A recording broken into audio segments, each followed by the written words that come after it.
I'm going to show you how to notice the best race on your race card. Don't go anywhere, it's coming up after this.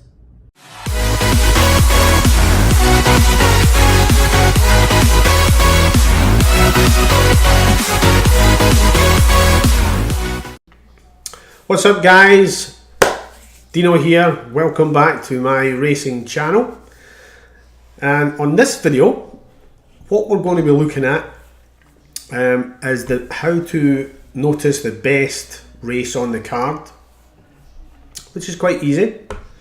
If you have been looking at all my videos and been writing things down, maybe looking back on the videos 2 or 3 times just to make sure that you understand everything. Again, if you don't understand anything, just drop me a comment and I'll do my very best to answer it for you. But the best way to notice the best race on the card, this is tomorrow's racing, as in Saturday. So what we're going to do is we're just going to click on Ascot, which is a jumps meeting.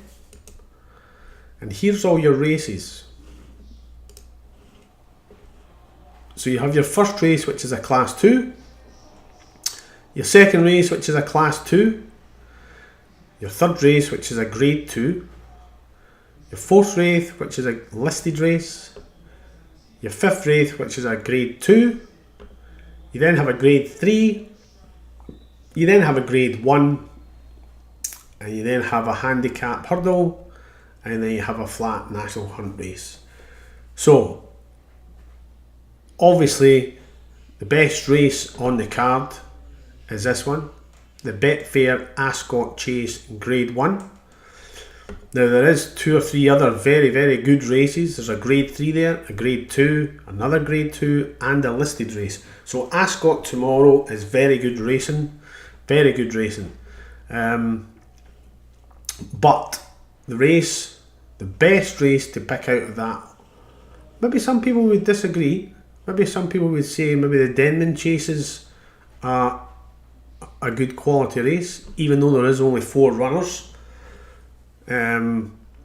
But this is, without question, this is the best race, which is a grade 1, which is a top race, and we'll have a little look at it.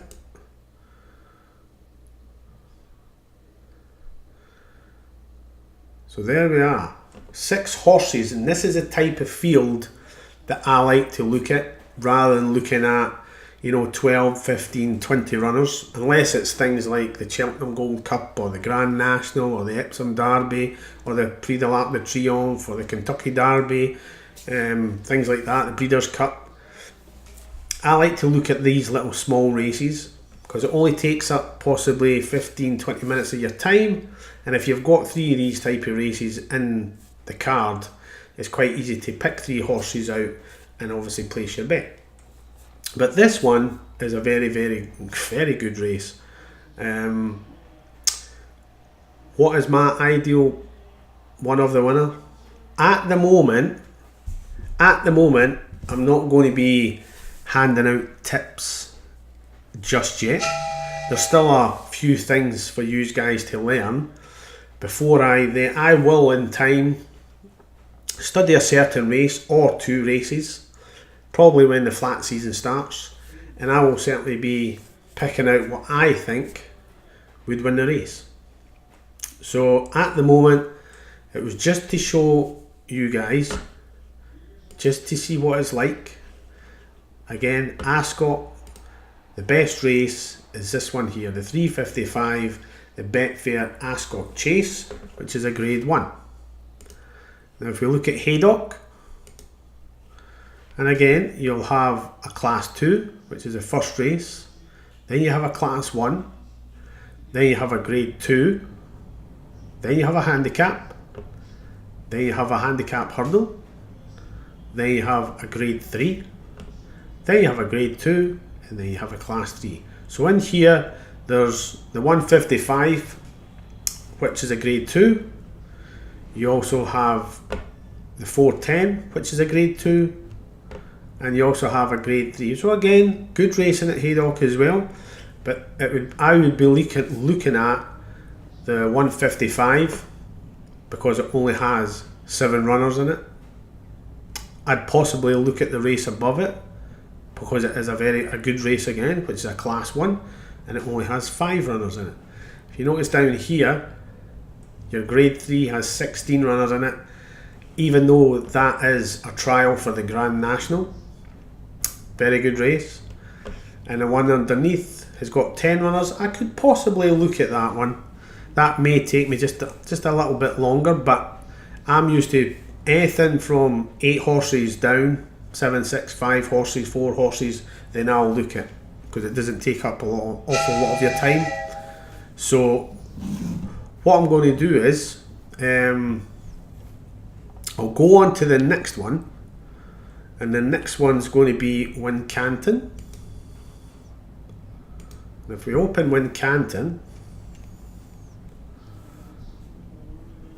first race is a class 4, then we have a class 2, then we have a listed race, then we have a grade 2, then we have a class 4, a class 3, a class 3, and a class 4.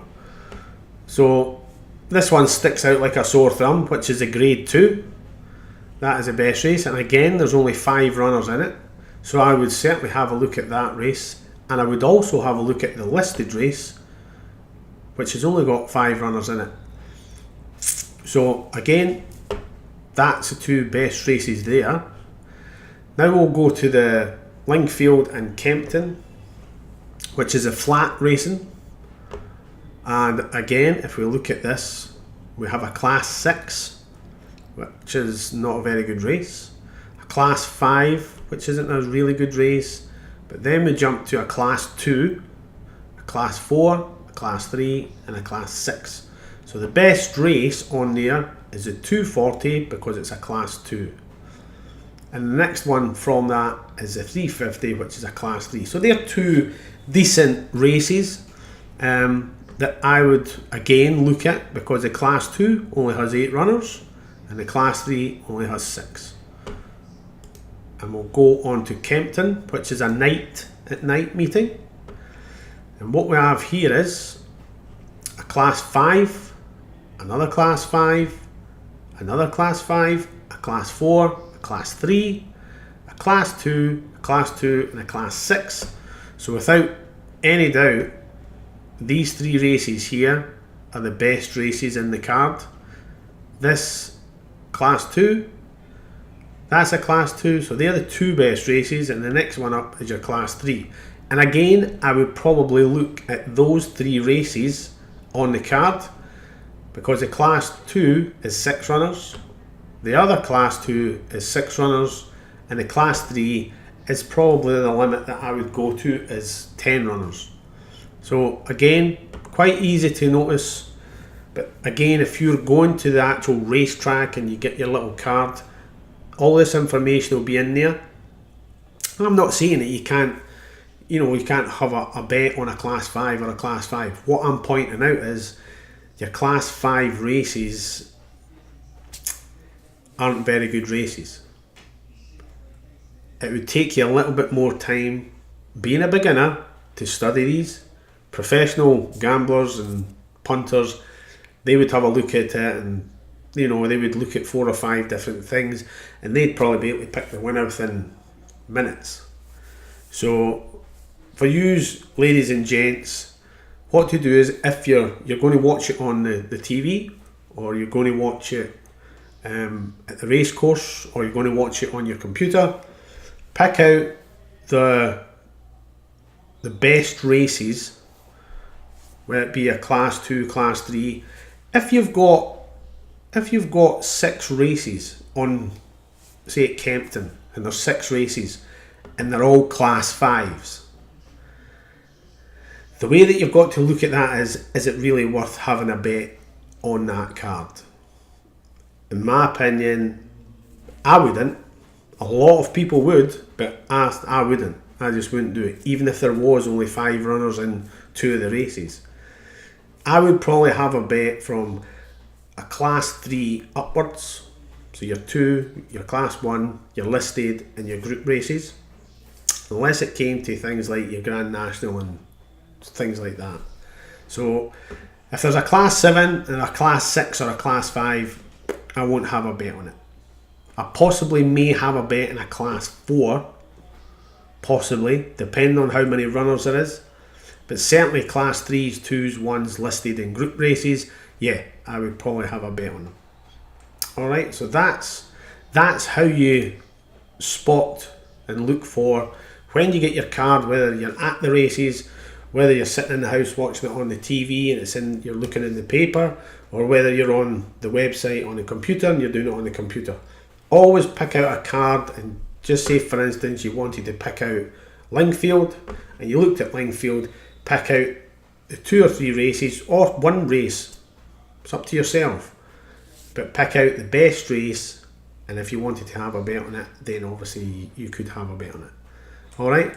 Again, just another little thing you can add to what you've been learning from the videos that you've been looking at that I've been speaking about.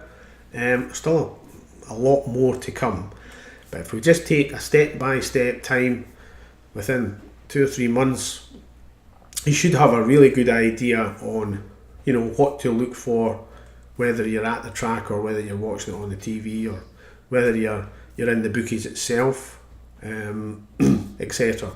Alright, so it's just another wee short video for you. I hope you have enjoyed it. That's me done 2 videos today, which I'm quite chuffed with myself. I hope you guys really do enjoy, because I love doing this. It's really, really, I really enjoy doing it. I really do. So I hope you've enjoyed it. Press that subscribe button and the little bell, and I'll see you soon. Take care.